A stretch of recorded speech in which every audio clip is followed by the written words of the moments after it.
Nous voici sur l'application, le poêle est lancé, la température de consigne est ici, nous avons 28 degrés, donc je demande à mon poêle d'atteindre 28 degrés. La température qu'il fait dans la pièce est de 21,7 degrés.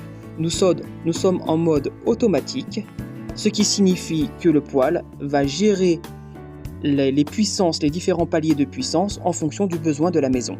Étant donné que je demande une température de 28 degrés pour une température ambiante de 21 degrés, le delta est très important, le poêle va se mettre en puissance 5 et adapter sa puissance en fonction de l'atteinte de ma température de consigne. Ce qui est important de savoir, c'est que le poêle ne s'éteindra pas de lui-même. En version automatique, le poêle ne s'éteint pas, il va simplement faire varier sa puissance pour s'adapter aux besoins de la maison. Ce mode est donc utilisé lorsque les températures extérieures sont assez froides et que la déperdition de la maison est supérieure à la production minimale du poêle. Dans le cas contraire, vous devriez utiliser le mode EcoStop qui est tout en bas ici. Ce mode-là va permettre au poêle de s'éteindre lorsque la température de consigne est atteinte et de se rallumer au delta que vous aurez choisi. Nous allons voir ce mode un petit peu plus en détail tout à l'heure dans la vidéo. Lorsque vous êtes en mode automatique, vous pouvez bien évidemment piloter ici vos ventilateurs de façon complètement indépendante. C'est-à-dire que là, je suis en mode automatique, je peux retirer les ventilateurs du mode automatique et choisir la ventilation que je souhaite pour mon habitation. Je vais le laisser en mode automatique.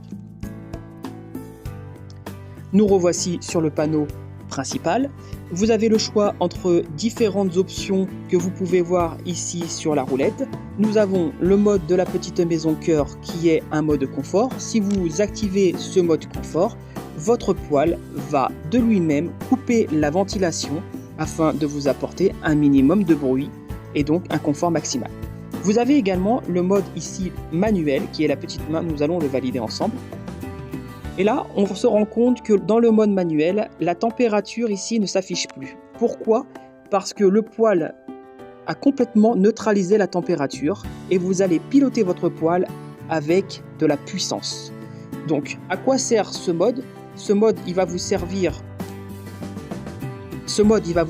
uniquement si vous voulez chauffer votre maison rapidement. Donc, vous avez bien évidemment ici accès toujours à vos ventilations et vous pouvez mettre la puissance de ventilation que vous désirez.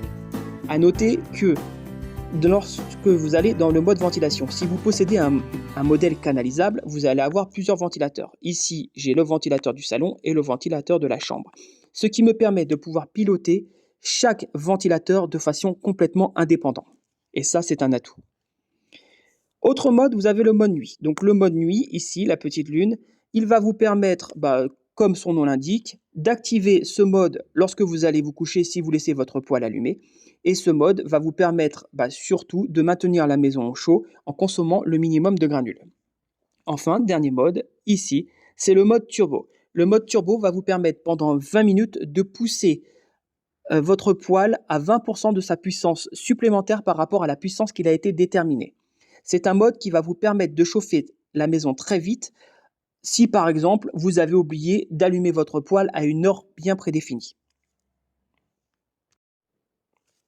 Nous allons voir maintenant comment faire une programmation. Pour la programmation, vous allez tout en bas de votre écran. Ici, vous avez le mode chrono. Le mode chrono est le mode programmation. Nous allons activer ce mode chrono et là, vous allez arriver sur un planning. Le mode programmation est extrêmement simple. Vous allez par exemple sur le lundi, vous appuyez sur n'importe quelle case du lundi et vous allez pouvoir régler votre programmation. Vous choisissez l'heure à laquelle vous voulez que votre poêle s'allume. Vous choisissez l'heure à laquelle vous voulez que votre poêle s'éteigne. Voilà, donc là le poêle s'allumera à 5 h du matin pour s'éteindre à 17 h. Vous choisissez le mode que vous souhaitez, mode automatique, mode confort ou mode overnight. On va partir sur le mode automatique. Vous choisissez la température que vous désirez. Donc là, vous avez le choix entre deux plages de température qui seront programmables en fonction de vos besoins. Je vais prendre 23 degrés et vous choisissez enfin la puissance des ventilateurs. Soit je choisis manuellement, soit je le laisse simplement en automatique. J'enregistre Et là, vous pouvez voir que, ici, dans l'application, le mode vient de se mettre. Si je me suis trompé, je peux ici, tout simplement, le supprimer. Si vous devez dupliquer cette programmation, parce que c'est la même chose chaque jour, il suffit simplement d'appuyer tout en haut. Quel jour vous voulez copier? Admettons qu'on veut copier le mardi, j'appuie sur le mardi, je fais suivant et je le duplique sur les jours de mon choix.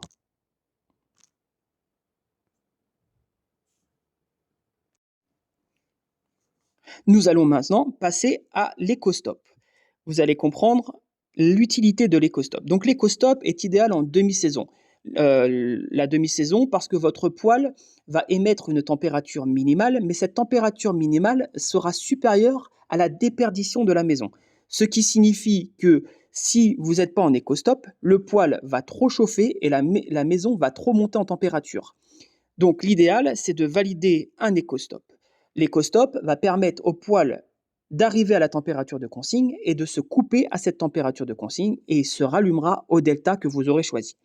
La programmation de cet éco-stop va être relativement simple.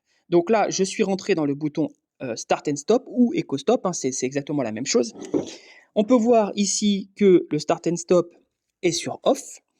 Nous avons différents programmes. Je vais essayer d'être au plus clair avec les 4 éléments qui se situent ici.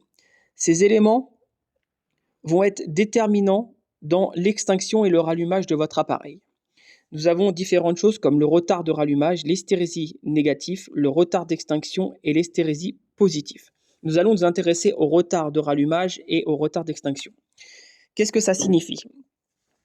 Si vous réglez ici des minutes sur le retard de rallumage ou le retard d'extinction, ça signifie que quand la température de consigne ou la température basse de rallumage sera atteinte, vous allez avoir un délai au rallumage ou à l'extinction de votre machine.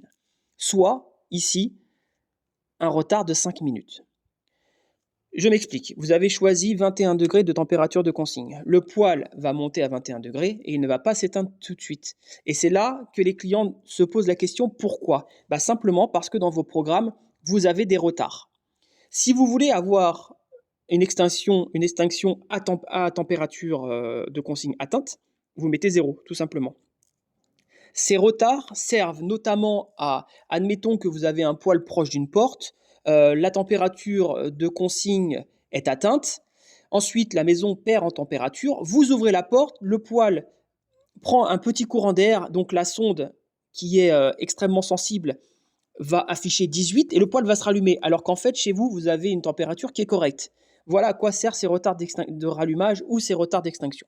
J'espère que j'ai été clair là-dessus. Si je n'ai pas été clair, n'hésitez pas à le dire en commentaire et je tenterai d'élucider votre problématique. Ensuite, l'hystérésie négative. Donc ça, c'est très simple. C'est la température votre température de consigne moins ici le degré que vous allez choisir qui va déterminer le délai de réallumage. Par exemple, là j'ai 2. Je prends ma température de consigne qui est de 21. Lorsque je vais atteindre 19, mon poêle va se rallumer. Alors, il ne va pas se rallumer immédiatement parce que moi, j'ai un retard de rallumage. Donc, il va se rallumer au bout de 5 minutes, une fois atteint le 19. Et enfin, l'hystérésie positive. Alors là, c'est un petit peu plus complexe. C'est la température que vous ne voulez pas qui dépasse malgré le retard d'extinction que vous avez mis. Je m'explique. Vous avez choisi une température de consigne de 21. Vous avez un retard d'extinction de 5 minutes. Le poêle atteint les 21 degrés, cependant, il va continuer d'émettre de la chaleur, puisqu'il ne va pas s'éteindre tout de suite, pendant 5 minutes. Admettons que pendant ces 5 minutes, il fasse évoluer la maison de plus de 1 degré, en température supérieure, et il va s'éteindre même s'il n'a pas atteint les 5 minutes. Voilà à quoi correspond l'hystérésie positive. Merci et à bientôt.